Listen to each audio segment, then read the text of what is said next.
Hello, everyone, and welcome back to the ScreenWipe podcast. As per usual, it is me, myself, and I, big old Jacob, and who else? Who else are with me? It's me. It's only Harry. I am not Jenny. Okay, that's Ben. It's me, Skinny Penis Pete. What? So how's everyone? How's everyone been doing in the last couple of weeks? Everyone doing well? It's alright, You know. I saw Fantastic Beasts last night. It was How was really, that? really bad. Like worse than Venom bad. Oh. Yeah, which is interesting. You said you compared it to the Star Wars prequels. Yeah, it feels like a Star Wars prequel. It's like J.K. Rowling's gone full on George Lucas at this point. Did she write it or something? Yeah, she wrote it apparently, and it like. Did she write the first one as well? I don't know. I think so. I love the Harry Potter books, so I've always been a fan of her as a writer. As in, like, I think she's a good writer. And reading this, I was just like, oh, what have you done, Rowling? Yeah, I like the Harry Potter What have you films. done, Joanne? They hold a special place. I've never been big on the movies, more so the books for me. I think Chamber of Secrets is pretty Cheam, great. but I only read one of the books, and I didn't even read it. My sister read it to me. Fair dinkum. Yeah, I read them a few times when I was a kid. I also The saw whole series. Dead in a Week or Your Money Back. Oh, Yeah, I hadn't even heard of that until I saw Really? you log it on. Yeah, Netflix. I Oh, did it was pretty charming, cute little British comedy. Where's it on? Is it on Netflix or something? No, I watched it in the cinema last night. Oh, okay. Yeah, Yeah. it's not like a big international blockbuster film. Cause it's a Yeah. it's- Tom Wilkinson. Yeah, Is Tom that his name? Wilkinson. He's really good. he's Christopher Eccleston's in it as well. yeah, he is. He reminds Ralph Fiennes Fiennes in Bruce. Yeah, his character is almost the I same. watched. I listened to Mark Kermode's review. Did They he- look quite That's similar sort of actually as well. What, Ray Fiennes and Christopher Christopher Eccleston. Eccleston? Yeah, I Yeah. can see it. I guess they do. They- Yeah. they're Well, very similar. that means that we've got Christopher Eccleston playing Voldemort in the Harry Potter reboot. No, yeah. Wait, what? I wasn't a big fan of the first Fantastic Beasts film, to be honest. Yeah. Neither I thought, was I. I thought it was the weakest of all of the Harry Potter films up until that Yeah, point. I can see where you're coming from. Um, This one definitely so this is was like. probably going to be the weakest. Well, one, I found the original Fantastic Beasts to be incredibly average and just so safe, and I'm like, but this one I was expecting the same from this one, but it was just horrendously bad. Like easily the worst film in the franchise. Worst. I think the worst Harry Potter film would have to be not Order of the Phoenix. That's like the Half-Blood Prince. Yeah, Half-Blood Yeah, Prince. I think it's Goblet of Fire. You think it's Goblet of No, Fire? I like Goblet of Fire. I would say Goblet of Fire is one of the lesser movies. It's probably the best, or at least it's my favorite book. Even the series? even Half-Blood Prince and Order of the Phoenix, which are the Harry Potter, like in terms of the mainline films, which are the ones where nothing really happens. Even those I find Half-Blood Prince has a lot happening. It's Dumbledore dies in that one. Yeah, Yeah, but I know what it's Harry all means. backloaded. It all happens in the last half an hour. It There's, is. I there's- can never there's like remember a- what happened. Oh yeah, There's I like an suppose. hour and a half of just sort of Hogwarts school drama. Yeah. The teen dramas. But like I found it entertaining enough. I think Goblet of Fire just has terrible editing and the plot. I know it's more to do with the source material, I guess, but none of the plot makes sense. Yeah, I like they worlds. leave out a lot in Goblet of Fire. Yeah, Like, it's that like- is probably the film where they just don't put enough in. Yeah. I liked Goblet of Fire a lot because they were like, "Hey, look, we're gonna fight some monsters now." And as a kid, I was like, "Here we go." I like- Yeah, it was my it was my favorite book as a kid because of Yeah. the dragon bit. Well, I liked it as a kid just because like it was kind of the turning point of the series when I was like, oh yeah, this ain't for kids anymore. Cedric died. Like it. Yeah, that was pretty. It was pretty creepy at the end. I must Yeah, say. it gets dark. I guess Prisoner of Azkaban is a movie turning point. I suppose, but even then, it still has some of that childlike that's whimsy. quite clear. That's quite creepy near the end with like The werewolf. It is, but and even people complain about that, but I think it feels like a natural progression. Yeah. To be Prisoner honest, of Azkaban and Order of the Phoenix, I would say, are the best films in the franchise. Order of the Phoenix is quite good. I find I don't know. People love Prisoner of Azkaban, but I find it so. I love Alfonso Cuarón. I love Children Men and stuff, but I don't know. I find it really soulless. Coming off the back of Chamber of Secrets, which I think is so wondrous, but also has this dark undertone that I really like. Yeah. I find Prisoner of Azkaban to be a bit to just not hold the same weight that I think made those characters and stuff interesting to me in for example Chamber of Secrets. But I like both of those. I don't know. I don't think it's about. I think technically it's immaculate, but I think that I do agree that it does have a completely different feel, and that's because Chris Columbus left and they got Cuarón to fill in the shoes. And I do feel like it does, because the first two films in the franchise feel like children's films. They feel like these are made for kids because they're about kids, and you got shitty kid actors. I can't get. I don't like the first two films very much because I can't get past awful children acting. Even in Philosopher's Stone, though, you have that scene in the woods with the unicorn. Oh, that's creepy. You have these splashes of kind of darkness. Yeah. So I think the But that scene's kind of an outlier. Yeah, but in the second really one fit. though, the basilisk isn't completely like when I watched it as a kid, and like the basilisk, like he bites his arm, he has like that big old tooth in his arm. That used to like freak me out. Yeah, Harry Yeah, gets the poisoned. the writing of blood on the wall around Hogwarts as well. That used to scare me. But I don't know. I just think it has this really nice kind of undertone that lies underneath. Still a sense of wonder that remains from Philosopher's Stone. I don't know. It's a very personal thing, I think. No, that's fine. And then it kind of goes off a bit for me, and I really like Deathly Hallows Part 1, which I know is unpopular, but I find that film quite compelling. Nagini, the solo story. Oh my god! Do you know what they do to Nagini in Fantastic Beasts? Oh yeah, she's a Korean woman. Yeah. Okay, well, moving on from Harry Potter. Should we get But on to not only is she a Korean woman who can turn into a snake, but she does nothing in the film. She's just there for no reason. Okay, well, Howard the Duck. That is what we talked about first today. We all watched this. Well, Ben's seen it a while ago. Do you want to preface the meme? Yeah, we all watched it on Wednesday, which is 2 days away from when we're recording this. I mean, I don't. Well, I'd seen the film prior. You had, and this was the first time you two had seen it, so I knew what I was getting into. But do you know what? Like, it's difficult to talk about this movie without kind of dying inside. The meme is that it's just, it's not even worthy to be a film. I don't know. I think we might as well just get into the topic. I hate it. Hate the film? I fucking hate it. It's one of the worst films I've ever seen. You saw Ben was laughing pretty much throughout. Jacob was sat with this look of despair. Yeah.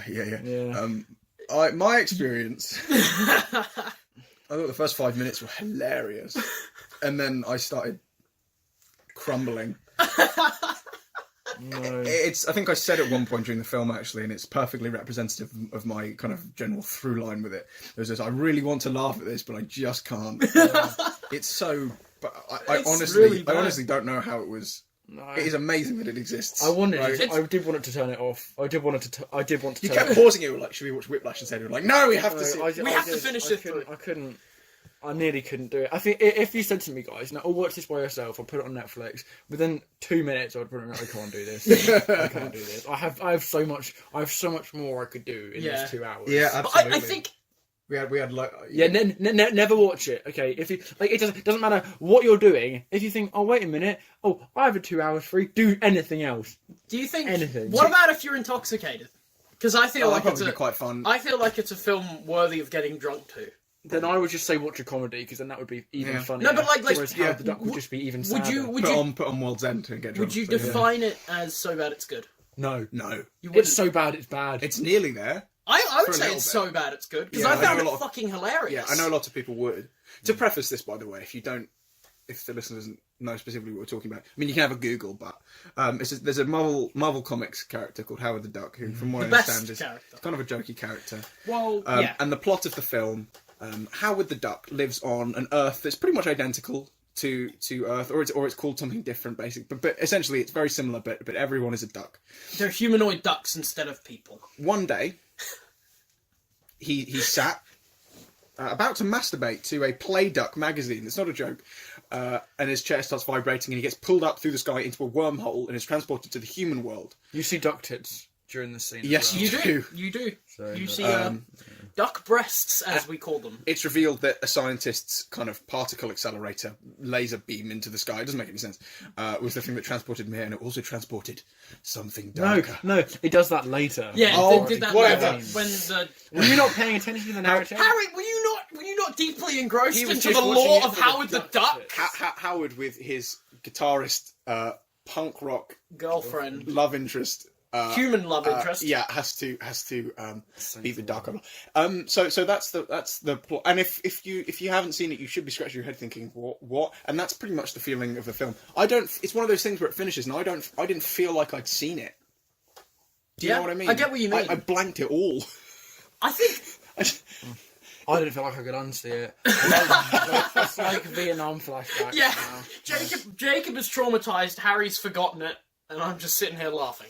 That's kind of how we could say one of my favourite bits. Just the credits. I think this is just going to be a favourite bit. Oh, I do have some questions to pose later, but my favourite part. I mean, the first the film opens with Howard like coming home in Duckland, and you have like the photo frames of family, but they all have duck faces. And then later on, when the main evil guy possesses one of the scientists, and the headmaster from Ferris Bueller's Day Off is the actor. Guy that looks like David Thewlis. Yeah, has to do a voice and he goes, "I'm not kidding anymore." That I'm the dark overlord. me and Callum watched it with us. Me and Callum had a good little giggle. And then good little but then giggle. the second half was totally devoid of laughs, pretty much. It's just terrible. I mean, it's just terrible. I didn't find any of it funny remotely. I didn't laugh once. Yeah. I don't understand how a film's so caught up in its own stupid little world can't be funny, but it just wasn't. Also, Tim Robbins is in it, which I didn't know, and he sucks. A really bad Tim Robbins performance. George Lucas produced it. He did. Oh, also, guys, George fucking Lucas. last time we recorded an episode, Stan Lee was still alive. So that's Yeah. something to Oh, mention. yes. Oh, we should. We are talking about a Marvel film. Yeah. so the we best Marvel film. We'll Rest in pay- peace, Stanley. We all love you. We'll put it in that. We'll put it in the credits. Yeah. For Stan. Yeah. It is important, There you go. even if your company did endorse This Howard fucking the Duck. movie. Yes. No, it is very sad. I can't say anything that hasn't already been said, but we owe him a lot for pop Neither culture. can I really. That I haven't already said other places. But No, I hate it, and that's about it. what? We're talking about Stan Lee still. Well, I was talking about. Oh, sorry. No, so we owe Howard the Duck a lot for pop culture. Oh, sorry. I thought it was Out of the Dark. Right, okay. No, I don't hate Stanley. I love Stanley. Yeah, Who everyone. doesn't? I love the fans. I'm Stan Lee. I can't do it as good as you. I'm kidding. Oh no! No! I just want to point out as well, Howard the Duck Oh yes, we're back on this. was released in 1986. I said this after we watched it. Empire Strikes Back, which is a great film, but was released in 1980. You remember the amazing Yoda puppet? Yeah. It's amazing. Yeah. And remember even better Howard the Duck puppet. Look at the Howard the Duck puppet. It was also, I think it was the same year as Jedi as well. No, Jedi came out 83. 83. Oh, okay. Oh, no. The original trilogy, they came out 3 years after one another. Oh, I don't know about that. I might have to check that. Are you questioning my knowledge, good sir? No, you're right. Yeah, I'm a moron. Told you I'm right. God damn it. I'm a fake Star Wars fan. But I mean, that really slightly baffling. Also, that CGI of. I don't care about spoilers. Fuck the movie. Yeah. It wasn't CG. It's stop motion I don't care. superimposed. I don't care what it was. Whatever it was, that thing at the end of the movie. The Dark Overlord. It didn't even look like it was there. It was just like it was like the colour was so pale and like Yeah, it not doesn't- there, and it was just kind of just like in front of the screen. It didn't So- blend with the background at all. So at the end of the film, the Dark Overlord That's who possesses Jennings. becomes its final form. And you know like Terminator 1, right at the end where they do the stop motion Terminator? Yeah. And it looks quite good. That's great. Yeah. And then you have this. It's like when you do it's like when you have a green screen, right? But the subject that you're putting in front of the green screen isn't lit properly. So it's like so obvious that there's a difference. Yeah. The way that It's imposed into the background. the way that the stop motion is superimposed on top of the image looks like Diabolical. awful. Just diabolical is a perfect word. I like it when stop motion is imposed with green screen. I think it looks very charming, but not in this case. In this case, it No, just yeah. looks terrible. No, you can use it well. Definitely. Definitely. Howard the Duck. Nothing is done better than Howard the Duck. The credits might be done well. No, because in the it's credits over. he's dancing around. In the credits he's dancing around with a guitar. No, I meant after that bit when the Oh. screen turns off. The best part of Howard the Duck was the Can we end. talk about his love interest and how she wants to just? She wanted to fuck a duck. Yeah. She's The- quite attractive. There is such That was a good thing about that film, I suppose. Oh, there you If go. I'm really digging deep. So are you saying you're giving it a 5 out of 5 masterpiece? Yeah, the film treats like I don't want to get politics wrapped up in this because Yeah. that's not a super appropriate way to view films all the time. It has a place, but the film treats women so bad. It's like so Yeah. badly. It's astounding. It's like, God, the love interest just comes in like underwear the skimpiest outfit for possible. no reason. Yeah. For no reason. So I'm like, that's George Lucas. That is after the space bra incident with Star Wars. I think at least with the space bra, there's made some there's kind actual of sense. Contextual. Kind of. Not really, I mean, but she's kind of. like a They have slave. lightsabers and they don't have bras. Jabba's like a fucking pervert. So... Oh, I see. I was talking about Princess Leia not wearing a bra under her costume because in A New Hope and I guess Empire. Oh, I didn't know that. Because apparently in George Lucas you wouldn't have bras in space. The fuck? George! Maybe because it's lower gravity, they wouldn't need as much support or something, I don't know. George! Yeah, why not? That's my theory. Why are we talking about space bras? Yeah, but in Jedi when she's all displayed, it does make some Contextual sense? Yeah. No, it doesn't. I'm not sure it doesn't make it comfortable, but it is kind of fan servicey, but it at least her. makes sense, I yeah, suppose. I guess the intended effect is uncomfortability, so I suppose. But no, in this film, it was just awful. In Howard the Duck. Yeah, they were like, oh, you know, it the way that like the men that like, you know, it's at the bar, isn't it? Mm. And they're discussing them. Yeah, it's kind of disgusting. Yeah, Yeah. it's really just not good. And they're just like, no, I won't give the money to them because I'm the manager. Yeah, and it's supposed to be a caricature, but it's not really done in a way that would villainize to the extreme that you'd need for what they were saying. I think. No, they just come off as like this lazy, dicky men. Remember that scene where they try to eat Howard? Yeah. Yeah, and then the evil overlord electrocutes them all. And by the way, I don't know, like getting social politics embroiled in Oh, we're still on this. I'm not gonna. I don't watch things in sort of. Oh, it doesn't treat women very well, but I think it was so apparent. Harry doesn't apply the Bechdel test to It every was single film. No, I don't. It was so sleazy and it just made me. It just was just uncomfortable. You know, Yeah, I totally to be agree. honest. It's not a criteria for a film to do that. I just think it's an interesting talking point, to be honest. The whole film was uncomfortable. I do want to open this up specifically to Jacob. I'll shut up then. Primarily, just because how much you hated this. I do want to ask you, first of all, there are two questions. Do you have any So Bad It's Good movies? And second of all, what would make a good So Bad It's Good movie, and why did Howard the Duck not fulfill that?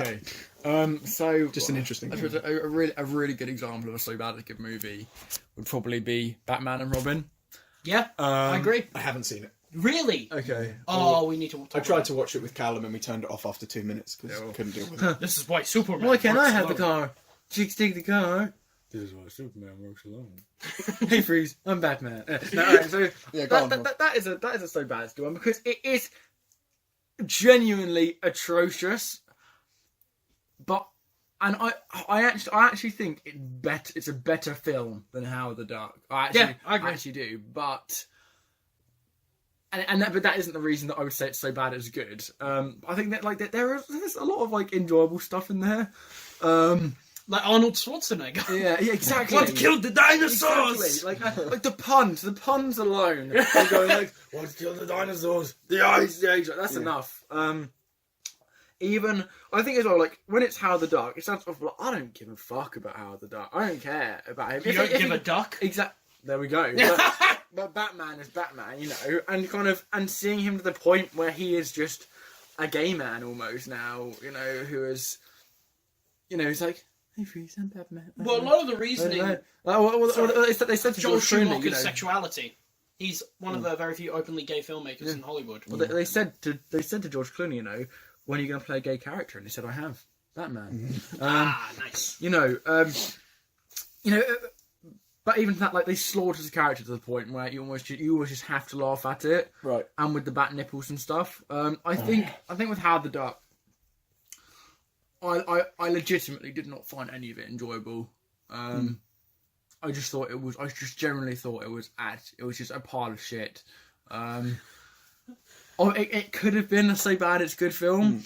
But I think if they made it even more ridiculous, like that might sound bad. If they made it even more ridiculous, I might have started just getting like the world that they created. If they just splashed in, do you know what I mean? I feel like they could have done So more. just gone in on all the like absurd. Yeah, and have people turning into duck people, or whatever, or have like. What if they spent more time in the duck world?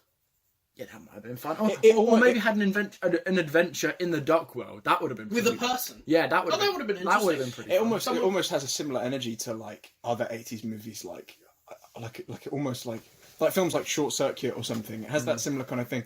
It is very 80s. And that's almost why you have to laugh at it, because it's clearly trying to be taken seriously a little bit. I think it's supposed to be a comedy, but I think it does want to warrant some kind of emotional reaction from the audience, and that's almost why it's so laughable. Is because, like, oh my god, it's almost not self-aware enough. I think it is a little bit, but I know what you're saying about how it doesn't quite go all the way with being ridiculous and laughable.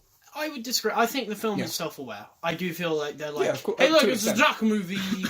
look how ridiculous it is. Because that was the whole point of the original Howard the Duck character, and that's one of the reasons George Lucas set out to make the film and produce it. It's because it sort of satiricizes. Yeah, it was the original conception of Howard the Duck was as a satire to stuff like the funny animal comics. So he would be a cute little walking duck, but he would swear, he would smoke, he would drink, he would have sex with women. He would like really raunchy. And that's kind of diluted in the film. Yeah, almost. Now that I know that, because I didn't. Yeah, the film dilutes his character and makes him just kind of an idiot. Yeah, But also, I would say it's tonally inconsistent. Definitely, like, well, it's You don't say. Yeah, like one minute he's a funny little duck man walking around. Next minute you see, like him and a human about to have sex. It's like really just. Did you like the bit where that guy almost drowned him in a jacuzzi in a? Oh yeah, in like a brothel. Yeah, That was. Oh yeah, and they were just still having sex in the background. Yeah, I just hadn't noticed there's a duck. Not a duck, a humanoid duck. Like, oh, yeah. And to be honest though, like now, like if a duck puppet just flew through my window and I was playing a movie or something, you know, I would Would that be movie be I would Howard be the like, Duck? it's 2018. I mean, back then obviously it was not the same. I can't discriminate against this humanoid duck. Yeah, The extra W. I said he identifies as a brick. Can't do anything. I don't know. What? Okay. What a bad. But what a yeah, bad I thing. would say that it is self-aware, but it doesn't hone into the kind of absurdity of the character, and it does dilute it in one way or another. Yeah, because now that I know that, it's almost like that's kind of the point of the whole character. And Yeah, it is. Like I don't feel that the film communicated the concept that you just explained to me. I feel like the short couple of seconds that we've got of him in the MCU and the Guardians films, he's a better Oh, character. what in the post credit? Oh, in Yeah, the Guardians. I feel 2, like that's a Yeah, better that's Howard the something Duck, better too. considering Maybe how like even though we've got very little to go off, at least he's left some kind of impression. Like based on what he said, what can you tell about him? Yeah, He's kind of a dick. I'm not sure. And he's hanging out at bars. That's at least similar to what Howard the Duck would do. If the idea is to mock sort of animal cartoons and things, But yeah, I'm not really sure it's like an appropriate character to make a movie out of. I think you leave his legacy in the comics and then do with the MCU and like sort of make a cameo. Going, oh yeah, remember that weird thing? Like I think that's a more interesting use Idea. of his. Have him pop up in Infinity War. Sorry. Oh yeah, he kills Thanos. Does in he? Avengers 4. I heard something. Did they confirm? Did he disappear in the snap at the end of Infinity War? Or was I it? don't know. I don't know. Okay. The Russo brothers. Because I actually, deep down, in the comics, I like Howard the Duck as a character. Yeah, I he think sounds like an interesting Yeah, concept. he is an interesting concept. He's kind of a funny character. He's done some really funny stuff. Like in the comics, during the Civil War, he tried to join up. But according to the US government, he doesn't exist. So it's like, it was this really funny kind of political drama with Howard the Duck during Civil War. No, Political drama with Howard the Duck. I kind of knew what Howard the Duck was like as a character from the comics as well, and I think that is again partly why I hated the film so much. Do you not like Howard the Duck? No, I don't mind him. As a character, we're talking now. Yeah, he's fine. He's fine. Yeah. Kind of exists. You know, but it wasn't even a good movie about him. Yeah. You know, like if it was a great character and it was a bad movie, if that makes sense, You'd be then more angry. or if the character portrayal was great and the movie wasn't, then it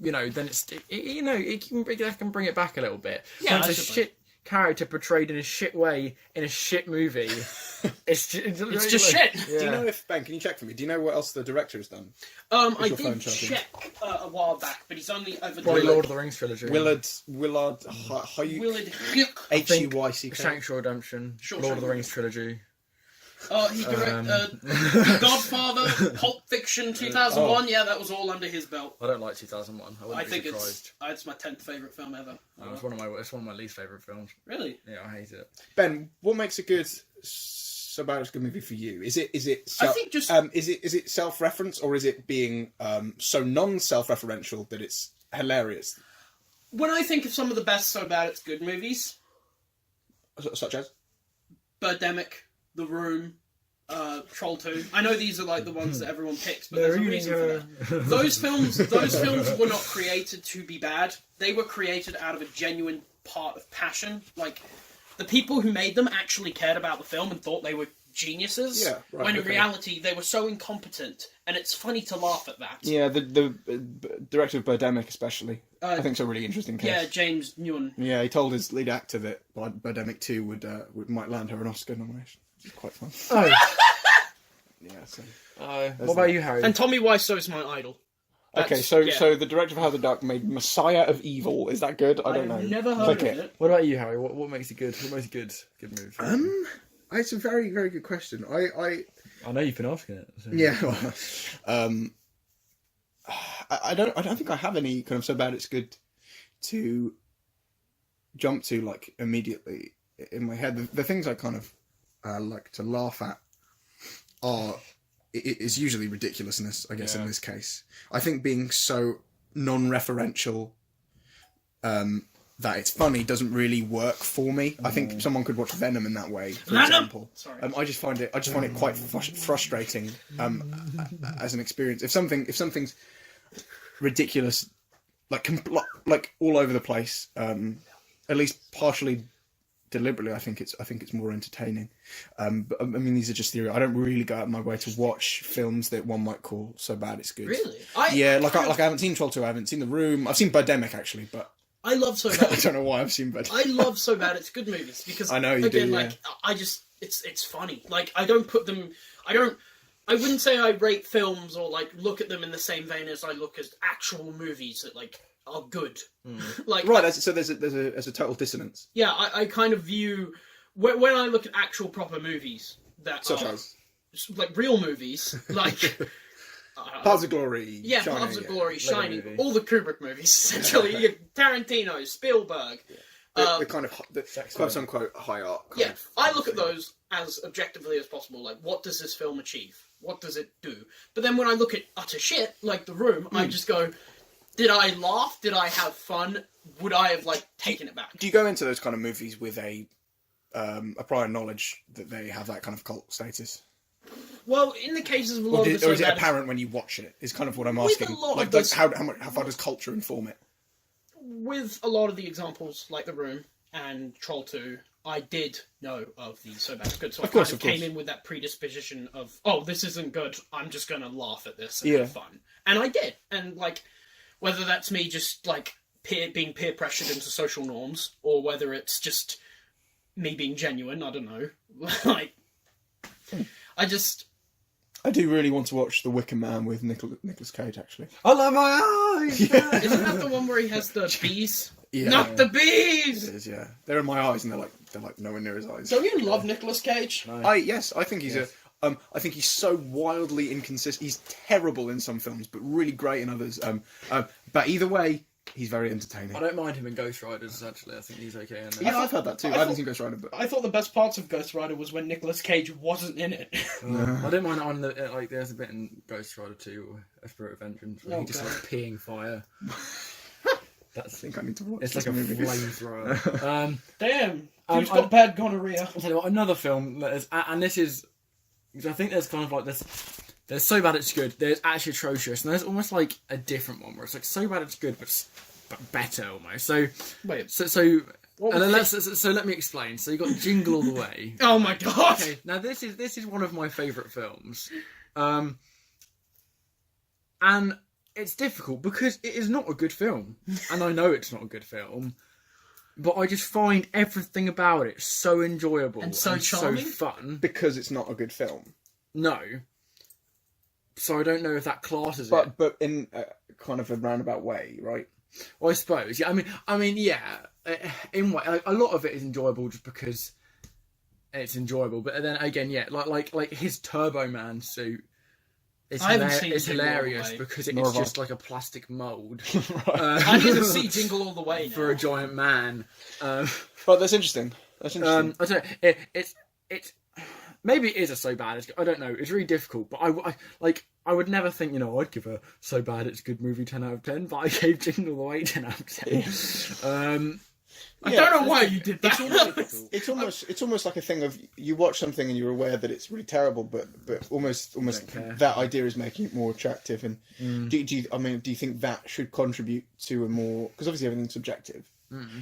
That could contribute to sort of a positive opinion. There's quite an interesting kind of loop. Like if you enjoy it, but everyone else says it's awful, I think that can always make you like it more because then you feel more passionately about it. So it's just like a bit like me with Batman v Superman. I still like it a lot. Yeah. And it wouldn't matter how many people told me it was shit and they hated it, I'd still like it. Yeah. Well, you again, absolutely have the right to. Again, it's opinionated and shit like that. I do disagree with Jacob on Batman v Superman, obviously, but I don't hate him for liking it. Like, he just likes something I don't like. Okay, yeah, exactly. And again, I love 2001. I think it's one of the greatest films ever made. Jacob doesn't like it. The high five for opinions. That's not a high five. Woo! The whole, how brooding and Snydery, I guess, Batman v Superman is a massive turn off for me, but I know that's kind of what Jacob likes about it. So, I mean, it's all. He loves you boys out. Just, just like the part where Henry Cavill shows up. When he's shirtless, he's like, let me cook these plastic eggs. I'm like, boy.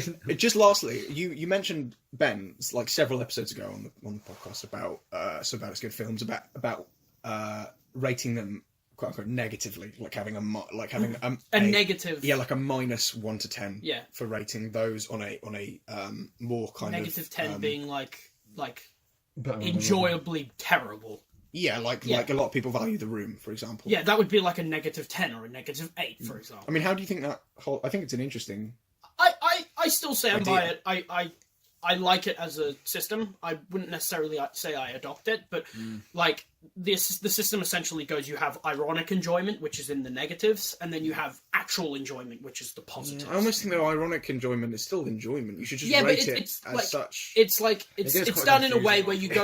It's done in a way where you're like, I acknowledge this film is trash, but I still actually love it because it's trash. And then you have number 0, which is just like genuinely terrible. Like for it's Jacob, probably not relevant. Is it just enjoy what you like? But then again, unless you like Suicide Squad, but with the -10, die in that case. With the -10 thing, again, like there is not as many movies that are so bad they're good that are just good. So I think, and also 1 to 10. Yeah, that's a good point. Actually, and 1 to 10 isn't how much you enjoy it, like or it is, I suppose, but 1 to 4 is usually not that great, so is -1 to 4 still bad? Well, and in that like, case, why Shark Tale? Just have it go up to -5. Yeah, exactly. And then it's just so confusing. Shark Tale. It is kind of needless. Shark Tale, I would consider something like a -4 because it has inherent meme value, and you can watch it and be like, "This is stupid," but it's funny because it's stupid because there's a goddamn Godfather parody going on. Then just give it like a 3. Then you're expanding it to like out of 20, and it all gets a bit. I don't know. It is stuff in it. And then you might as well bring -10 to the new one. Yeah, it's just an interesting thing because of what it proposes about a film's quality, I think.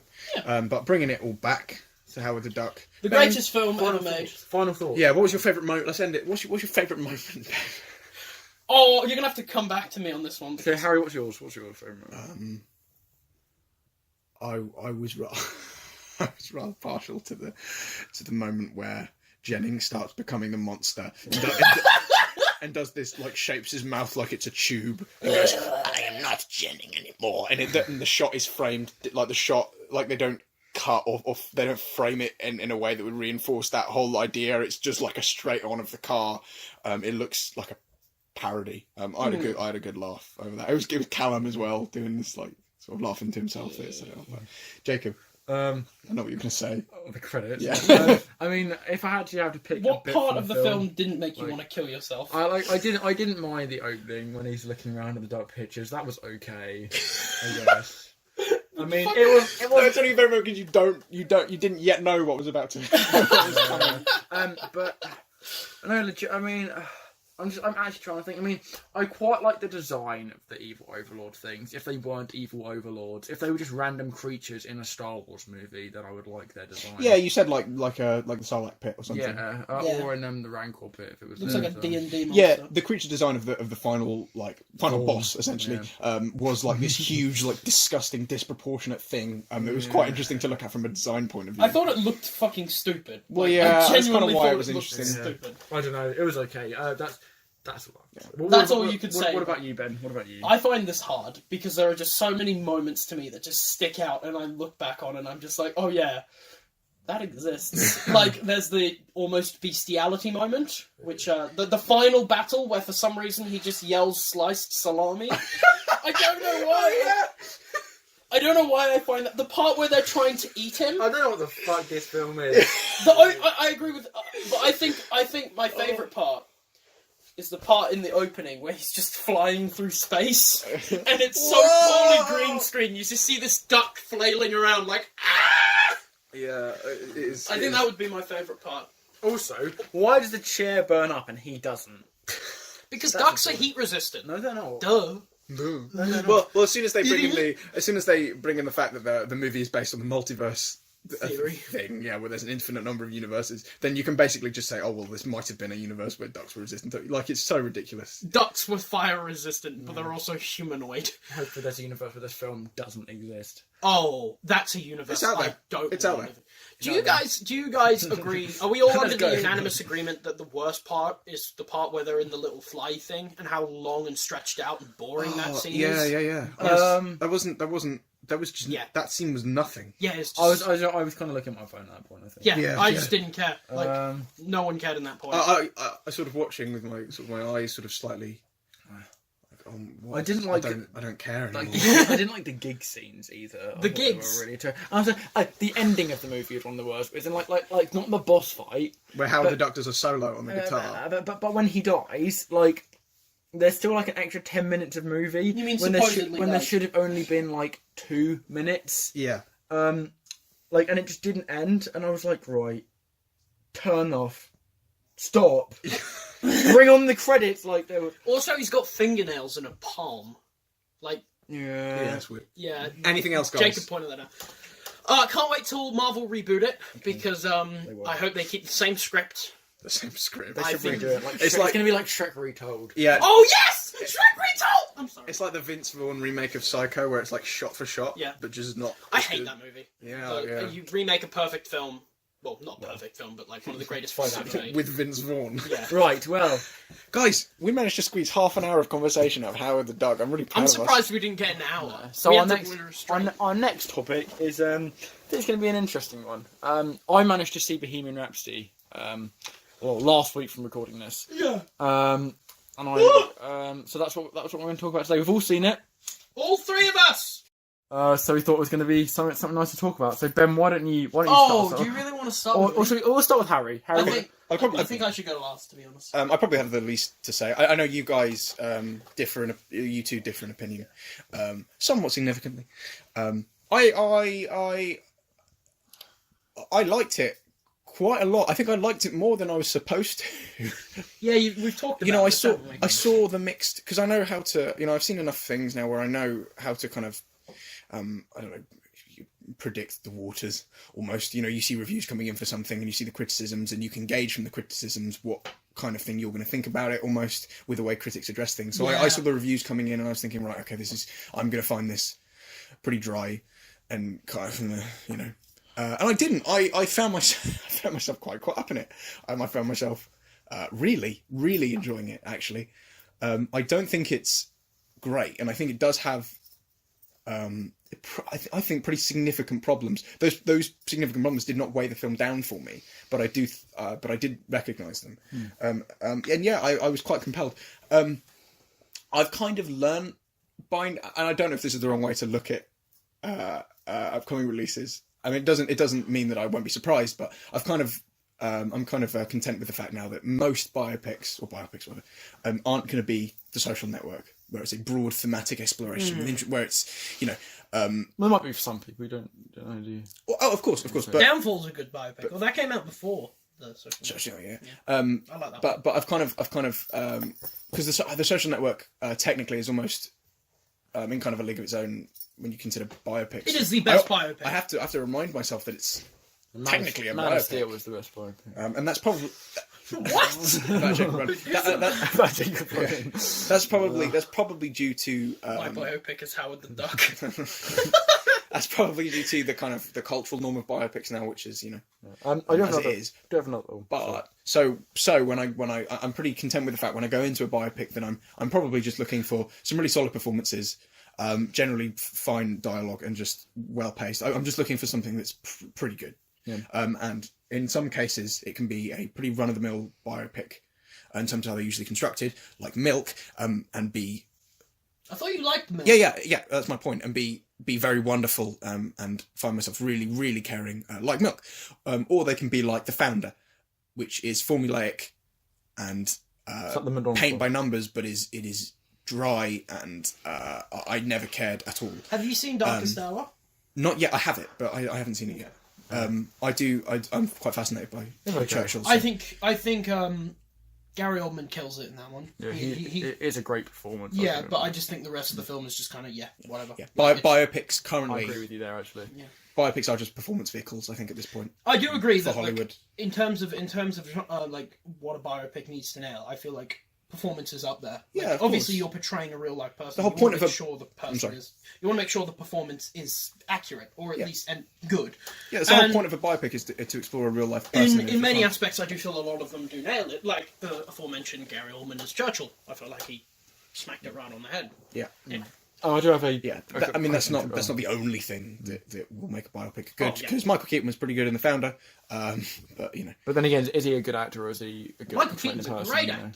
actor. Michael Keaton's a really good actor. I think. It's proven. Speaking generally. What I meant is, like whether they're like they might be a great actor, but are they portraying the person well? You know, that's I do have another question to ask. Yeah, you know. sure. I'm sorry, I kept cutting you off. That's right. Like I'm doing now. So when you say, you know, because I haven't asked you about this, when you say, you know, I didn't feel like I was supposed to enjoy it that much, you know, what do you kind of mean by that? Because I feel, like, in my opinion, like, when people put out a film, they want you to enjoy it as much as possible. They're not going to be like, we're capping this off at 6 and enjoying, you know, what's... I was speaking. So what do You kind of cannot mean by that? enjoy this film. I was speaking about the reviews that were coming in as I was reading and I suppose. seeing things pop up on Letterboxd and like I was saying, getting a read on what other people think and being able to gauge what probably how I'm going to feel about the criticisms they're giving, like in a very vague way. Okay. Obviously, I would have loved to have been surprised, and I was. Yeah. Because I never I hate not liking something, and it's taken me ages to come to terms with the fact that like I don't like 10 Cloverfield Lane when a lot of people do, and that's kind of my kind of film, but I just don't like it, and that's I don't know. Sometimes that's kind of a bit hard to be totally honest like with yourself about when a film is really well liked. So.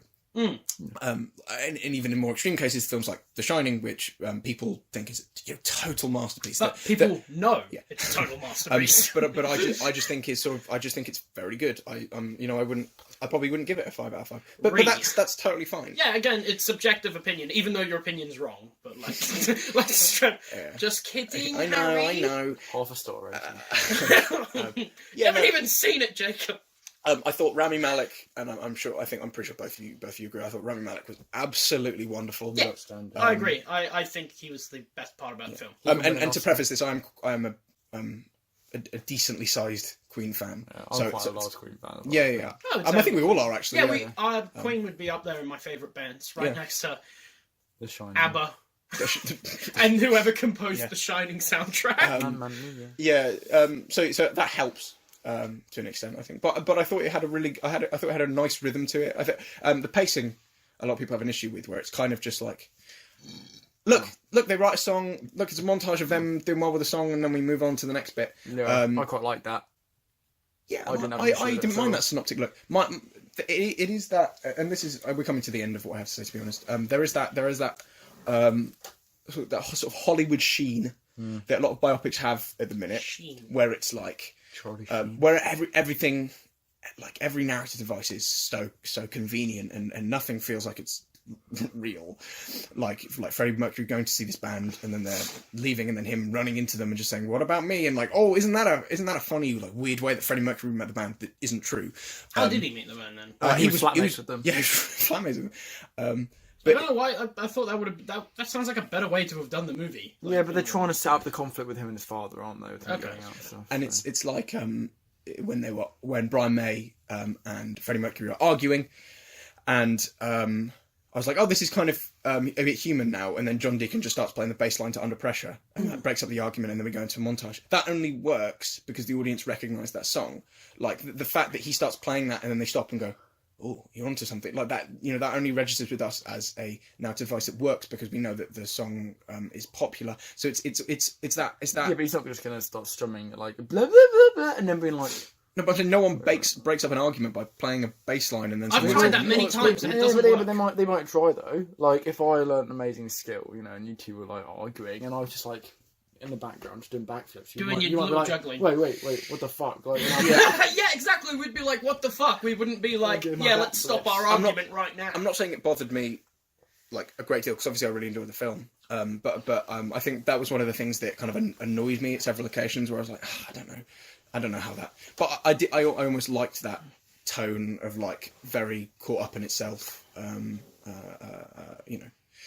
Kind of sheen, sheen-esque.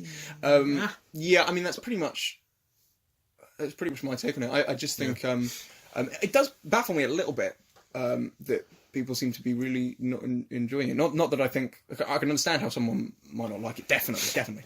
But it's so pandering to Queen fans. Oh, yeah. It really is. So I was like coming out of it. I was slightly confused at the somewhat mixed. I think it's mostly positive, but at least on Rotten Tomatoes, Metacritic. I would say it's more so like it's kind of got that audience critic divide where a lot of like in terms of critic scores, it's a lot of like 5 out of 10s or 4 or 6 out of 10s, where audiences are giving it like 7 and 8s and crap like that. I gave it a 9. Ooh. Yeah, I give it a 7 for I gave it 6 for reference. So yeah. I mean that's kind of my experience with it. I thought it was pretty good, and I look reading reviews of criticism. Almost the things people don't like about it is kind of, I think, why I was able to get swept up in it. To be honest, and again, it has problems, but they didn't bother me. So to be it honest, worked. as much as I kind of had assumed they would. You're acknowledging its issues, but you're just like it worked for you. Yeah, it worked for me. Yeah, okay, that makes sense. Yeah, it did. Fair dinkum. Jacob, I really Talk to us. I really loved it. I really loved it. I thought it was it really moved me actually. The film. yeah, It did cause a couple of tears to come out. I must say. Or I mean, I am a not like a huge fan. I get like Harry. I'm a decent sized Queen fan. I yeah. Like suppose. I'm not a mega fan, but I but do. and that definitely does help going into the film. Because like you were saying, when he's strumming the songs and things, like you're looking forward to them playing the song when they're playing like some like their best hits. I'm like, yes, go on, lads. It's rewarding for a fan. And Rami Malek's performance I think it was really outstanding. I think he could be up for an Oscar. Yeah, oh yeah, I do. definitely. I feel like nominated. I wouldn't know. I don't know if he'd win, but Joaquin Phoenix, and you were never really here. Yes, please. I want him I to would win. like Rami Malek to be nominated purely because, well, not purely because, but I think it really shows his ability as an actor. I don't know if you guys have seen Mr. Robot. No. But the difference in his performance in Mr. Robot and this is astounding. It really is. Like And from this he to has Night at the insane Museum, some range. Oh yeah, he's in Night of the Museum. Yeah. Sorry, do you want to keep? It's difficult because it's not like Spider-Man where I'm like, oh, this has so much emotional tie, and it's not like The Matrix where I just think it's like really cool. I just enjoyed it because I just had a really, really great time with it. I sat there and I was, and from the minute that they started, like the 20th Century Fox film was like, no. That was good. Oh, that was awesome. Yeah, like the minute that started, I was like, I think I'm going to enjoy this. Yeah, that's great when a film starts and you get Yeah, exactly. and you like the rhythm and you're like, yeah, I know. Like in I the love- Simpsons I'm in. movie. I loved that, like the first shot. Oh, it wasn't the first shot, but one of the first shots to notice. We kind of be going behind him of walking to Live Aid. I thought that was really The opening. I thought that was really great. I actually liked the structure, to be honest. Again, I know that Ben and things you don't. But I thought it was quite interesting and charming, to be honest. I liked seeing, all these different cities kind of pop up during montages and play. I thought it was really cool, and it was really getting me into it. It's sort of consistently refreshing with. Yeah, exactly, and it didn't dwell on things that I didn't want to see, if that makes sense. Like, it was taking me to things I wanted to see. It was getting me to those next points. It wasn't lingering. I didn't feel like, because I think that is an issue with a lot of films. Is that, they're like, now here is Mary's retina scan. Do you know what I mean? Like Well, it's really what the film wanted to like. It like you say you don't like. Sorry to interrupt, but like you said that you don't like it how films kind of linger on things. Like if they're lingering on something that they want to be. That's how I always look at films. I don't look at films at what they aren't. I look at them at what they're trying to be. Okay. Anyway, sorry. Pull back. I think it was just trying to be quick, and it was. My bad. Yeah, and you can say I think we all agree. Despite the structure, I think it culminates wonderfully. I think the Live Aid scene at the end. I thought really quite resonant. Was really great. And it was, and I know that again, not all of it was perfectly, what actually happened in his life. Perfectly balanced. I'm pretty sure he got diagnosed with AIDS 2 years after Live Aid.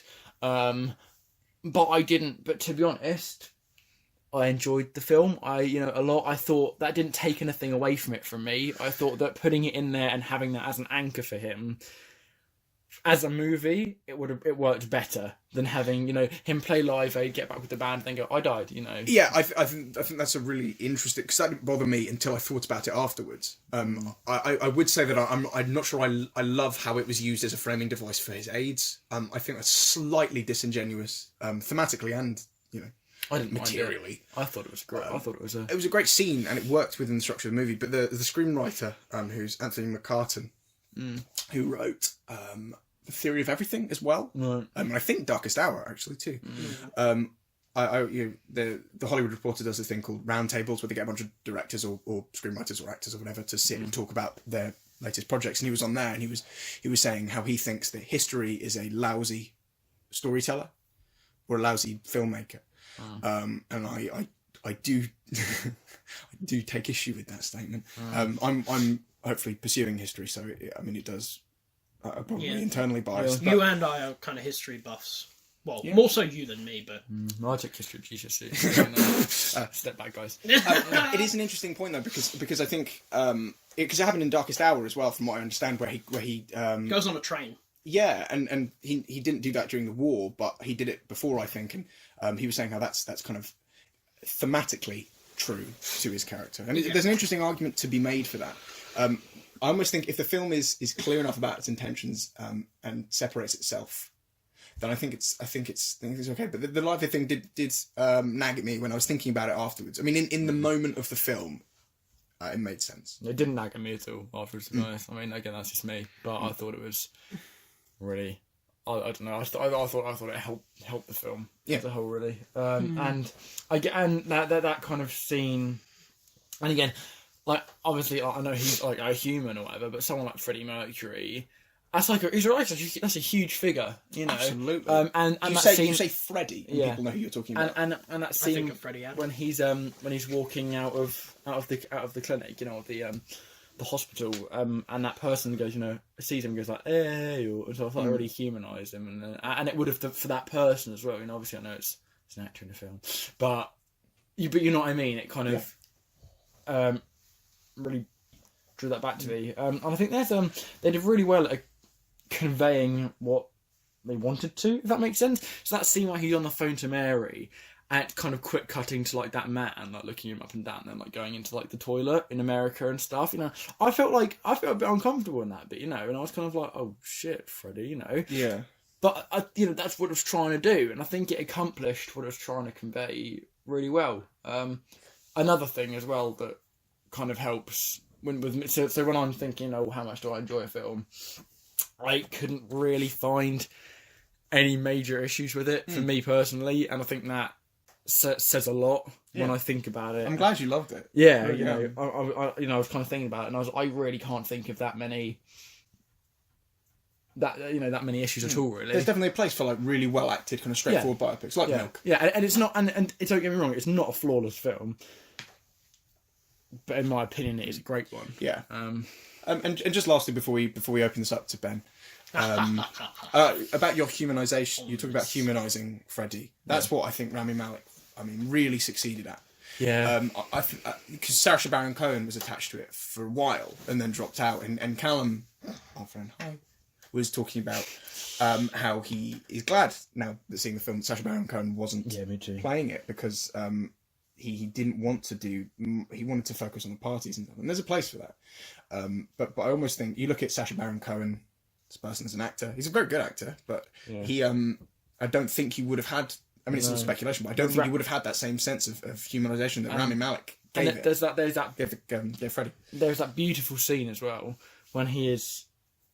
I suppose this is kind of a spoiler discussion. It is a spoiler discussion. Spoilers. There's not. I mean, it's all what's happened anyway. So it's not super. But yeah. But with this, I don't know. Like, but when he's talking, when he's in the rain, and Paul is behind him, and he's like, there's nothing left to feast on anymore. He's like, your fruit flies. Like, but I was like, thank God. No, but not only was I like, thank God Freddie's getting rid of Paul, but I thought that was a really powerful scene actually, when he kind of stood out there in the rain. And again, and I always find it quite striking. I know it happens a lot in Hollywood and in the music industry when you have these huge stars, but who are so kind of. What's the word? Established? Have like these huge scandals in life. Like they've been brought down so much. And to see Freddie Mercury, who the world sees, this amazing, artist, this amazing singer, and we do as well as an audience, kind of sit down and, see, a version of him kind of stood there just in the rain is really just, like stripped down. Yeah, just like one of us again, I suppose. Yeah. And again, the music performances were all great. I mean, that goes without saying, but I thought they're all pretty damn good. Yeah. So, Ben. Yeah. Whoa, where do we begin? Worst movie of the year? No, just kidding. I don't think it is a bad film. I think saying Bohemian Rhapsody, I look at a lot of 1 out of 5s, 3 out of 3 out of 10 reviews for it, and I just look at it and I'm like, I disagree heavily, because it does have a lot going for it, as we mentioned before, as we've mentioned many times. Rami Malek absolutely killed it, but I do feel that's kind of decrediting the rest of the cast, because everyone is good in this film. Oh yeah, the guy that plays Brian May is Brian May. It's really. I I feel like all the actors bring their A game, and all show. Too. I like some of the momentum that's built in a lot of the performance scenes, like the how the editing is done, how the lighting is done, and just the general atmosphere creates this energy, and it just pumps you up. And I thought those were good. The ending, I found the ending to be such an improvement over the rest of the film. That was definitely the highlight for me. The Live Aid sequence. Yeah, the Live Aid thing. And when he starts singing like We Are the Champions, albeit it did feel a little bit like, oh, which songs haven't we done yet? Let's just put them here. Right, okay. But I do feel like, despite that, it was a good scene. It was a great scene. One of my favourite endings in any movie. And that definitely was a highlight. I just kind of wish the build-up to it wasn't so With a quick comment there as well. What are you saying about, all the songs that they put in? Yeah. I kind of thought that they were going to rehash a lot of the songs they'd already done, because the film is called Bohemian Rhapsody. You thought they were going to And I thought they might just stick that on again and do some others. So I was quite pleased, actually, they did some different ones. I mean, there is good variety, but it's kind of just, they were like, what haven't we done? Oh, we need to put Radio Gaga in there. Well, I know they did do it at Live Aid. Yeah, but that's probably why they excluded it from the prior. Okay, yeah, I suppose. It's not a bad thing. It helps it feel varied. I agree with Jacob. I thought, we get to listen to Queen, Radio Gaga or something. I can understand your problem with it, like it feeling kind of maybe cynical to almost do that. I do feel, in some veins, that the entire film is a little bit cynical. Right. Okay. A little bit, not as like not the most heinous cynical thing ever. I do feel there is a tiny bit of heart to it, but not as that much. Like I don't feel that like it was made with the purest intent. What do you mean by that, then? Well, I do feel it kind of feels a bit artificial to me. Okay. It feels like almost soulless, and there are scenes with that are exceptions to this rule, like the Live Aid scene. That scene feels really artificial, but Jacob was talking about the rain scene, and I respect his opinion on it, but I thought that scene was a prime example of just artificial waterworks. It was Really? like, oh, we've got to make Freddy feel like a person now. I didn't. So let's Yeah, I didn't either. let's put him in the It rain. is Let's have him interesting, though. break up, and it's really, really, really sad, guys. But it Look was how sad. sad this Yeah, is. but it was sad. No, yeah, but but like, it is sad. I so also that's felt kind that this didn't work because the film was tonally inconsistent. I don't think I felt it's like totally it couldn't inconsistent. decide Life whether is totally inconsistent, so Just surely a please let biopic me- should be as Please well. let me finish. It couldn't decide whether it wanted to be the upbeat, happy Queen movie where it was like, yeah, guys, look, Queen. Oh, look, fucking Bohemian Rhapsody. We are the champions. Yeah, I remember these songs when you were drunk in the 80s.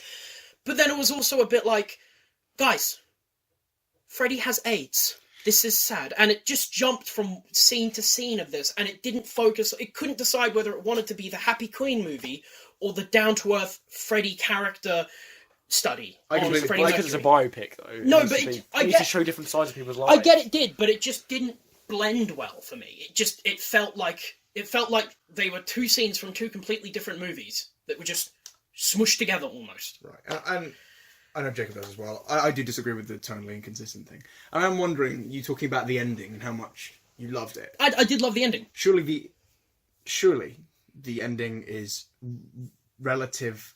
Let me get this out. The ending is relative to what's been built up to it. So surely you have to attribute like some kind of emotional resonance to the previous events of the film to lead, or was it simply that the ending was? I just think that the ending Such a in of cut its own above. right is shot well, performed well, like edited Okay. well. It just the ending was good, and like looking at it on its own merit.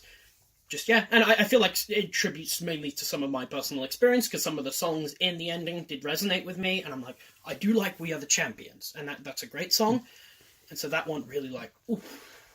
But like I'm admitting that it does have some of my resonance, so it might not be as great. The ending might not be as great as I'm saying it is, but for me, it was good. I just looking at it, the film. I would have just much preferred the big Happy Queen movie to the Down to Earth Freddy movie because all the Down to Earth Freddy stuff kind of made me dislike Freddie Mercury almost. I felt like Yeah, you said this afterwards. the scene. I felt like he was like. I do feel Rami Malek did an amazing performance as an actor. He was great. He did Freddie Mercury very well, but I felt like some of the scenes made Freddie very unlikable. Like there was that scene where he's calling Mary from the window, and I just felt so bad for her because he's this narcissistic, sociopathic guy, and he's just torturing her. And she loves him, and he loves her, but it's just so. I don't think he doesn't realise he's torturing. Yeah, her. I know he doesn't realise it. He's not doing it on purpose, but he's still doing it, and so I'm sympathising with her more. But does than I that am make with him. does that make him nasty, or does that make I him don't naive? think I didn't say he was a nasty person. I You just said he said was narcissistic and sociopathic. Okay, That's so not good. I didn't. Doesn't connote good things. About I a didn't. person. It didn't. In some certain key examples, it didn't make Freddie Mercury seem likable, and it's the scene. It's like this jumbling. Am I supposed to like Freddie, or am I supposed to like hate him? I think you make up your own decision. Yeah, well, that's the thing. think it Like gives you the film, I different- feel like Yeah, I think it may just be a choice thing, but the film just didn't feel like it had an answer, and it didn't feel. I think the film did enough to make me sympathise, Freddie, or empathise. Maybe is the better word. Yeah, it is interesting though, because you know, surely the I know because this is exactly how I felt. I don't know. This is kind of irrelevant, but exactly how I felt about Kilgrave in the Jessica Jones series, who people love. Like I had no idea how I was supposed to feel about him, so I can relate to that feeling about a character. I just saw my breath. Cool. We're in a house. You were saying you don't like the context of the film's production I don't like. earlier, I a don't. few days ago. I don't like kind of the context in which it exists, as in how it's. I see it as a average okay film, and that's fine. Like you can like an okay film. I mean, I liked Free Fire and Colossal, and those films are like 6 out of 10s. Just like yeah, they exist. They're kind of fun for a couple of bits. I like Colossal. I Yeah. don't like Until Free the Fire. end, I like Colossal. I thought Free Fire was pretty shit. I mean, it's not a perfect film, But but again, I that's thought, my yeah, it's that's opinion. fine. I just like. It's kind of like how this film is doing quite well, and like just how great movies at the moment are getting shafted because of it. Yeah, but this might be, And it's a great movie for some people. Yeah, I know so- it's a great movie for some people, but I've seen First Man, and I in my opinion, that is a much better biopic. Yeah, but than other people might not see it. Again, that way. I know And it's again, opinion. that's so subjective. You But know, I feel like like- I could say, "Oh, why isn't Batman v Superman doing well? That's a great movie," you know, and then you'd be like, "But it's atrocious." Yeah, it's so, kind of an insincere thing to say. I do agree, but also like, I see what you're coming from, but I see film.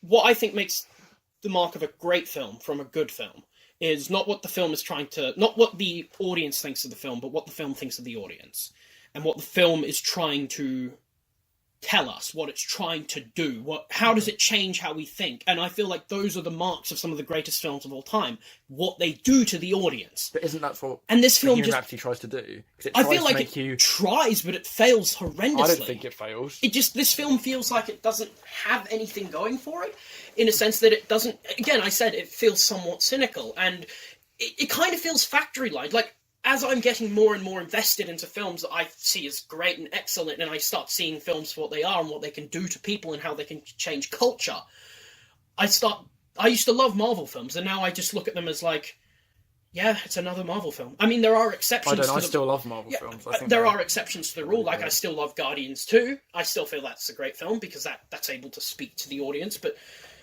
I'm getting more and more pissed off with average films and just films that are like, yeah, they're good. Watch it once. That's it. And it just, like, this year I've watched a lot of 5 and 6 out of 10 movies, and I've just kind of gotten sick of it at this point. And I feel the same. it's just The highest thing I've rated this year is Bohemian Rhapsody with His Heaven. It's what- such a shame. But I have seen some good films this year, like stuff like You Were Never Really Here, stuff like Isle of Dogs, stuff like First Man, films that I saw and I was just like, I forgot movies could be great. Movies can be good, like Bohemian Rhapsody and I'm trying to think about the To All the Boys I Loved Before. Those are like, yeah, good movies. Like, yeah, sure, watch them once. But I don't sit back and think about it. I don't think, what did this movie do to me? How did it change me as a person? But I disagree there because I've watched a lot of movies this year as well, and I've enjoyed a lot of them. I've given quite a few movies this year 10 out of 10. Maybe that's just like You know, how you and I perceive. I've given Mission Impossible 6, Quiet Place, and Infinity War 10 out of 10. I do think Quiet Place was one of the great films I saw this year. It I is. don't. You know, sorry. No, I you don't. go Infinity for it. Wars. I don't. It's difficult because I know you're saying like I'm getting fed up of it being formulaic, but I think when it's like that, film won't change. I don't think too much. So you have to then look for the good things in it. You know, when I watch a film, I'm not like, here's another Marvel movie. Like, I just try and go in there and I'm like, do you know what? I'm really looking forward to seeing, Captain America do some cool stuff. I'm looking forward to seeing how they portray. Do you know, I try not to go in and be like, well, I know there's going to be this, and then there's going to be an action scene. Then they'll, you know what I mean? Like, I think for me, it's really about. Yeah, there's a case to be made for that, and for Ben's line of thought. It's interesting that you kind of value a film on what it does to you. I've been. Whereas, I'm thinking about it more and more, and I guess even films that aren't trying to do anything special still affect. Like I mention it all the time. Hardcore Henry is saying nothing significant about any kind of themes, but man, did it give me an adrenaline rush. I know, I know Jacob's going to disagree with me on this. That's fine. Because I've been writing this thing on, my opinion, the greatest film ever made, 2001, A Space Odyssey. And I'm writing about it and the relationships between human nature, and how 2001 is a film about humans, and about how we are, about what we do, how we will turn out, and where we started. There's my favourite scene in almost, I think, cinema, is the opening scene in 2001 with the pre-humans, the ape men. I haven't seen 2001. Oh, okay. Well, it's absolutely phenomenal. I've got it. You've got it. Yeah, I'll get around to it. Shush, Jacob. No, but there's the opening scene, and there's this amazing transition where he throws a bone up in the air, and the bone changes into a spaceship, and that is conveying the relationship between tools. Humans were the first creatures ever to utilize tools. And as someone who loves prehistory and loves, where did we come from? Why are we human? How have we been able to do this? This film sits so well with me because it's because talking... we're apes that throw bones. No, in it's the air. because it's talking about all those questions. It's questioning human nature. It's questioning how humans are. And it makes me think about what makes humans humans. And it's not just 2001. Stuff like My Neighbor Totoro, my second favourite film ever. It's a great one. Yeah, it talks about childhood, and it does the difference between childhood and adulthood, and that is one of the best films. That is one of the best kids' films. I think if like you have a small niece, nephew, brother, it's got to show sister, them that. any kind of young child that you live with or know, you need it's such an important film to show. That's for kids. And you're talking about this, and this is Princess Mononoke, which is one of my favourites. Yeah, that's another example. And even Birdman, I think, for different reasons. Yeah. Those two, but they're kind of about everything. Princess Mononoke is a debunking of the nature of good and evil and how it's valued by us in hostility. Birdman is just. It's about everything, and that's great, and it gives you so much to chew on, right? But where do films like, because Bohemian Rhapsody doesn't question, it doesn't have to. Yeah, that's what I'm saying. Bohemian Rhapsody doesn't question human nature, but it gets off on its own merit by being well acted, well written, emotionally resonant. I don't. Is that not enough? That's the thing as well. Like films don't have to convey a theme. They don't have to convey. Yeah, but if I draw a picture of a T-Rex, that's art, technically, but it's a T-Rex. Bohemian Rhapsody is Bohemian Rhapsody. It's, if you enjoy the film and you think, yeah, that was great, it doesn't need to convey anything to you. If it did convay something to you, then that's great. That's an extra thing, but if it didn't, it doesn't matter. When you you can have- enjoy stuff by itself. And I think if Ben had been more emotionally caught up in correct me if you think I'm wrong, if you'd been more emotionally caught up in Bohemian Rhapsody, I think you'd be speaking differently, and you'd be saying that it was emotionally resonant, and that would be enough. I wanted to like Bohemian Rhapsody. I love Queen music. I thought that the trailers were great, and I came in like going, I really want to like this. I was enjoying some of it. For the most part, I was going in thinking to myself, yeah, this will be... Yeah, I was watching it and I was thinking, okay, this is interesting. I'm not big on this, whatever. But then I just came out disappointed. I was just like, this film didn't live up to Queen, almost. Like, how Queen was so big for music. They were, like, this amazing experimental rock band that changed the face of the music industry. They are the 2001 A Space Odyssey of musicians. This film was not the Queen of movies. Which... Well, they're not bad, are they? So they're not the top ones. Oh, no. But I feel... It's all well and good. I feel like... Okay, sorry. Can I just... Yeah, I'm sorry. I feel like this might be a flaw on me. Because I have watched films that I consider the greatest things humans have ever done. Stuff like The Godfather, Pulp Fiction, Princess Mononoke. Films that strive to not only be entertaining, be good, but films that try to make the audience think and make the audience change or view something in a different light. And they succeed at that. And Why does a film have to do that? Yeah. I don't feel like it's not necessary, but if a film does do it, it's amazing. Extra points. But can a film be amazing without that? That's what I'm saying. I don't think it can.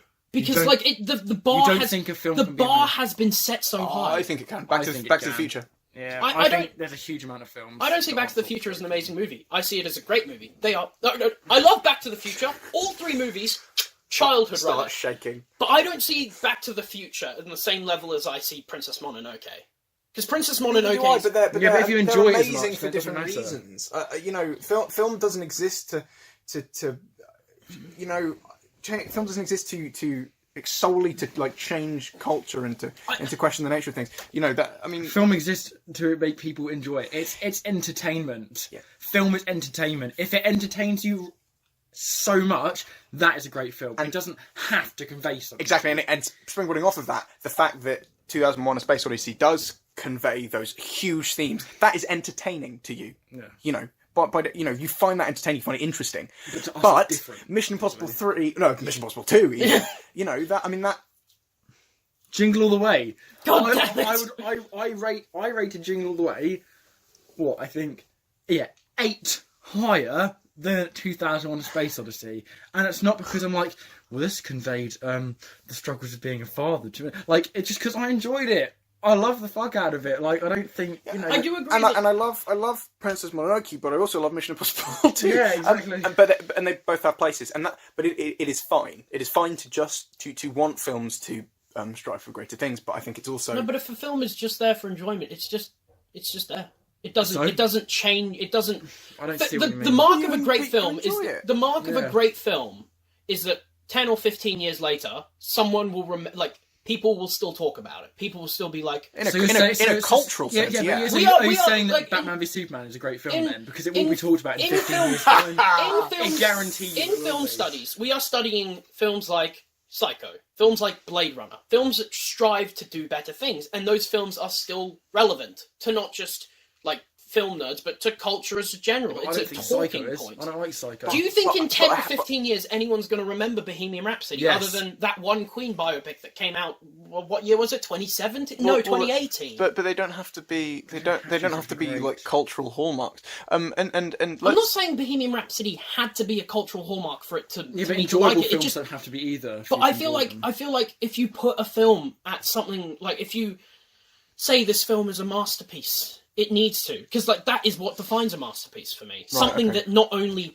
changes, not something that not only entertains, but something that changes the audience, changes in some cases the world, changes the industry, stuff that just impacts so much. I think we're not going to change each other's minds, are we?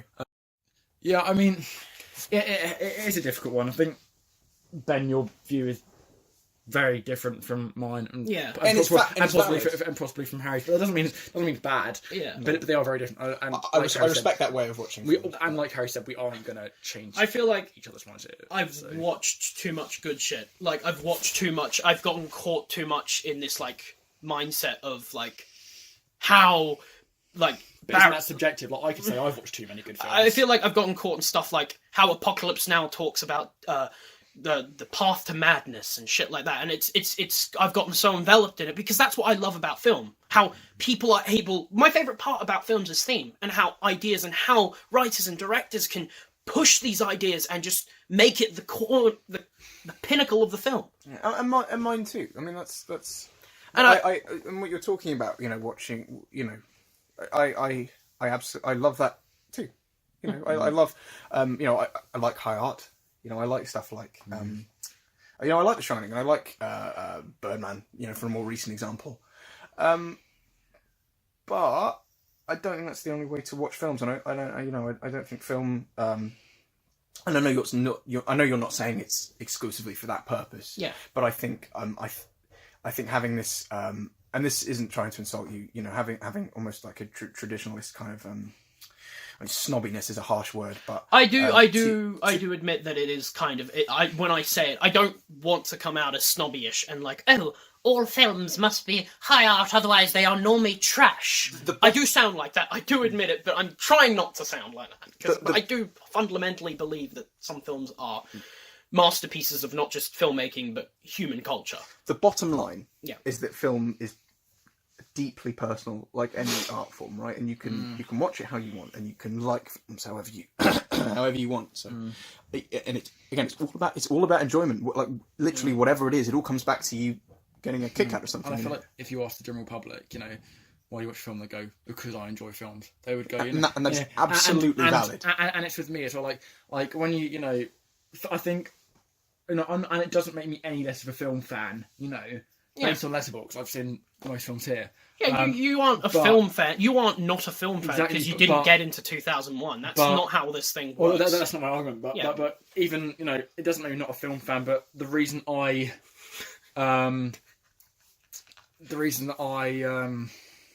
so it's distracting. It's all right. The reason that I watch films is it's plain to enjoy them. I think I view them in a simpler way. I view films as something to enjoy, and if they provoke ideas in me, then yeah, that's definitely something I take on board, and that's definitely something I also look at. But it's not what I look for. That's interesting. If I watch, I think I probably go into watch films in the simplest way out of anyone here as well. Like I go into them purely and just think. I mean, you watched The Commuter in cinemas. I enjoyed it. It was good fun. I go into a film and think, let's just see how it is. If I enjoy it, I enjoy it. Yes, of course. I can analyse the shit out of any film. I can pick out those ideas that it conveys to me, but that's not the reason why I watch it. I don't watch it to think, well, I really would just want to see how, human versus the environment is conveyed in this. Like I watch it because I enjoy it, and if that really conveys and says something to me, then of course I'll talk about it. I don't want to. And it would be deeply, deeply stupid to call that way of watching films invalid. It's not wrong or invalid. Not that that's what you're doing, Ben. I'm not saying that it's wrong. I'm not saying that you are stupid for doing that. I mean, like, again, I can sit down and watch, like, Jurassic Park 3 and get a laugh out of it, because that film is stupid, but it's funny, it's enjoyable. Again, the whole concept of so bad it's good. As going back to Howard the Duck. It's like, full circle. It is. It's enjoyable. And there is inherent enjoyment, but I would not call Howard the Duck a masterpiece by any means. And Jacob, I don't want.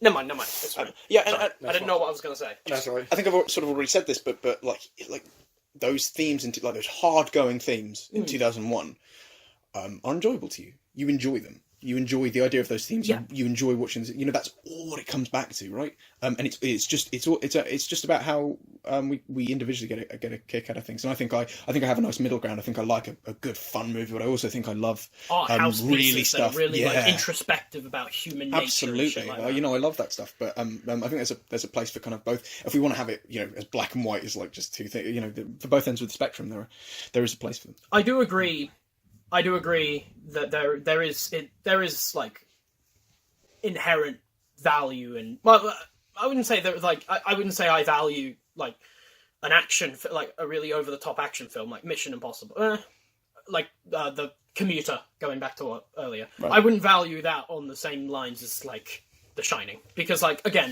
I thought The Commuter was just whatever. Like it was an action film with Liam Neeson. Who cares? And so.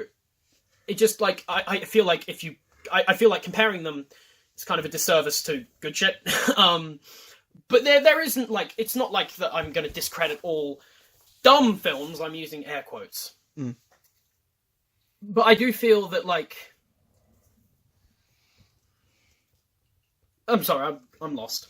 It's fine. It is a twisted. Yeah, this is a complex issue. It started as a conversation about Bohemian Rhapsody. I think we've kind of Expended this. made our main point. Yeah, If you were to give me the choice, sorry, Jacob. Sorry. If you were to give me the choice between Jingle All the Way and Full Metal Jacket, I'm going to pick the one that talks about dehumanization and deconstructing the human psyche over Arnold Schwarzenegger in a like. Oh yeah, but polyester when you said deconstructing humanization, I thought you meant Jingle All the Way. That would depend on my mood choosing between those. Exactly. If I think... Or maybe it's just because I fucking hate Christmas movies. Well, I'm well up for Full Metal Jacket, but if I'm just not, if I'm just for feeling, a fun movie. yeah. If you're feeling stupid, like sorry, that came across wrong. It's not about My feeling bad. stupid. It's about just wanting to enjoy something. You're not in the mood to You think. don't have to look at something thought provoking. Oh, you might have to think watching Jingle All the Way.